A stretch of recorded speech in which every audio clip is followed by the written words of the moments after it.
Hey humans, Coach Nate here with another mindful focus.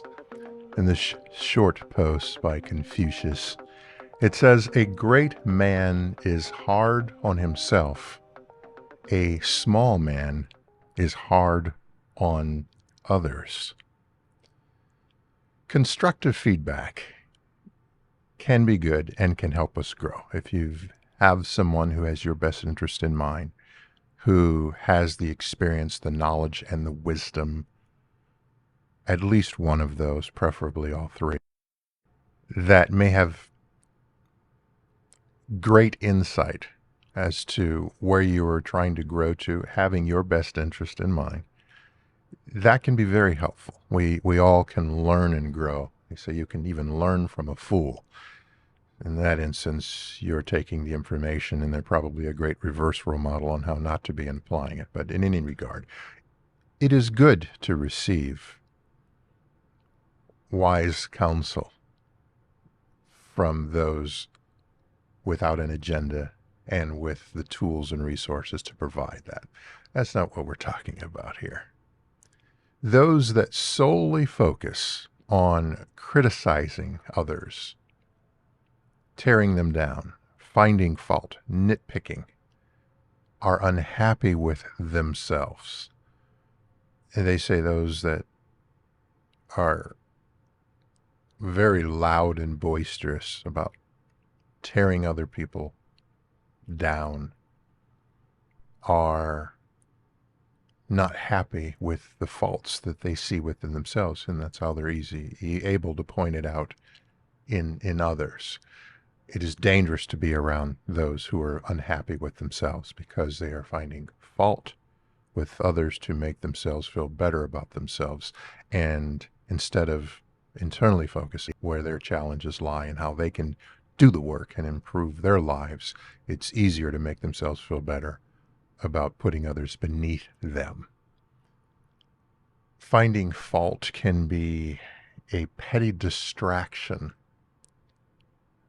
and even a stagnation and up to including a regression trap for us. Finding fault can be a petty distraction, stagnation, and even a regression trap.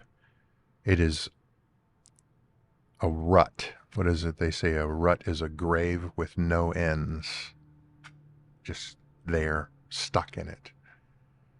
It can prevent us from living up to gaining, growing into the fullest potential of who we can be, because we're so fixated and focused on. There's an unending supply.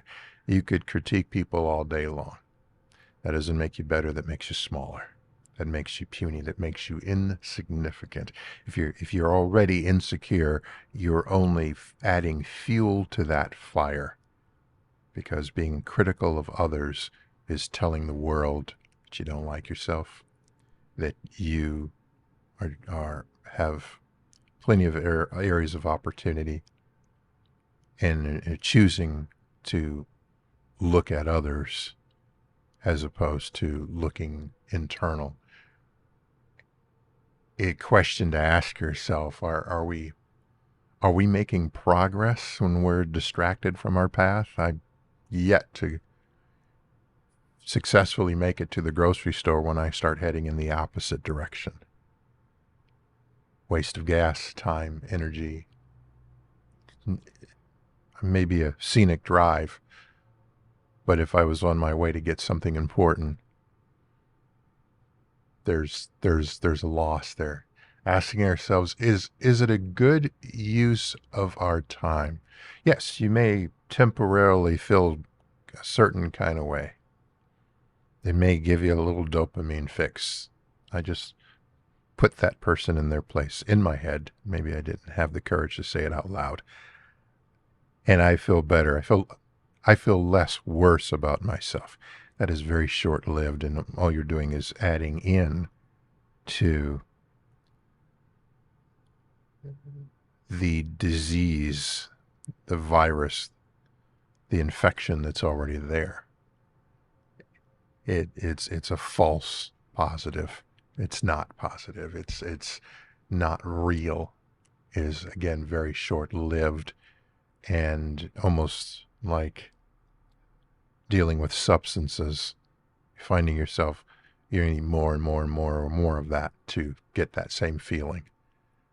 And then you find yourself winding up in a place you never intended to be, being that one that has nothing good to say about anybody, only negative to say about everybody.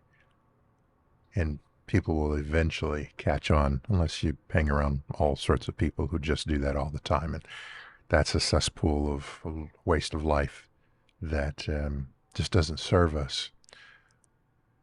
The long and short of it is we are better served to focus intrinsically, internally, being hard on ourselves. And then when I say hard, I'm not saying beat yourself up. I'm not saying there's the saying we're our own worst critics, which is a true statement. That is not healthy. Holding yourself to a higher standard. There are days where I did my best and that's good enough. And then it becomes, I'm going to strive to do better. When tempted to go south, to criticize, to belittle and be petty, it's challenging yourself. I can do better. I am better than that. I don't need to sink to that level. So let's talk about the how of the let go, live now, win. Focus on, instead of others, focus on where you want to be, not where someone else is not. Where is it that you are growing to? Where is it that you would like to grow to? And what do you need to do, baby steps, one at a time, little by little, to get there and achieve that? A mental focus that is on achieving for yourself, not for others, can be very positive and healthy.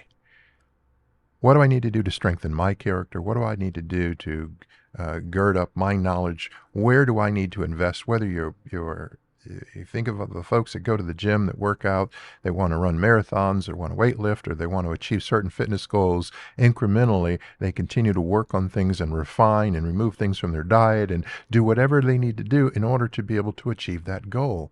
That same process can apply mentally. The brain is a muscle, by the way. But if we look at our character, what is it that's in my character? What am I saying? What am I doing? What am I thinking?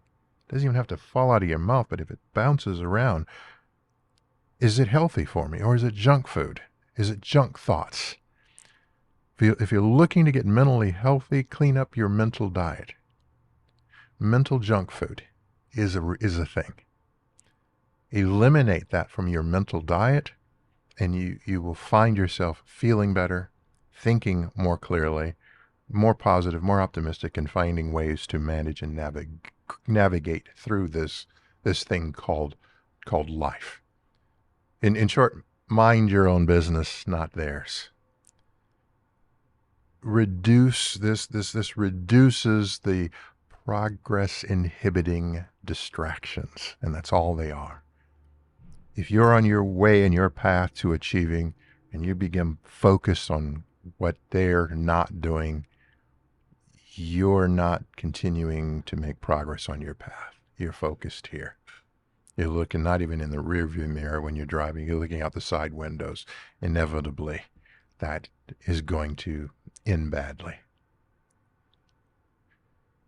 As you're focusing on yourself, what you can do, be sure to, along the way, celebrate each and every growth step, everything that you're doing along the way. If you're inclined to criticize others, there's this, I can talk about it in another video, but called strategy called thought stopping and replacing. If you find yourself criticizing, stop that thought dead in its tracks and replace it with something positive. It could be, I'm thankful for. I'm glad. I got 2 gifts this morning, my eyes, when they opened. It takes a little effort to shift from the negative to the positive, and then celebrate each time you do that. That literally reduces positive things in the mind that help you continue to do more of that. Wins don't have to be massive. for you to gain from them. They can be small. And so where this may have been interpreted as beat myself up for nothing further from the truth, challenge yourself and then reward yourself with, I was able to achieve that mentally. One step, one moment, one opportunity at a time. And then repeat and continue and build on that. And that is how you achieve the growth, the personal growth that you are seeking and that you desire. Just sharing some insights with you. Try it, or toss it. Both can be correct answers for you, but only you are the one that can make the determination on which is right for you. If this resonates with you, feel free to give a like and follow. Feel free to share it if you know somebody that can benefit from it, but moreover, like and follow so you know when I post additional content like this. And as always, remember to let go, live now, and win.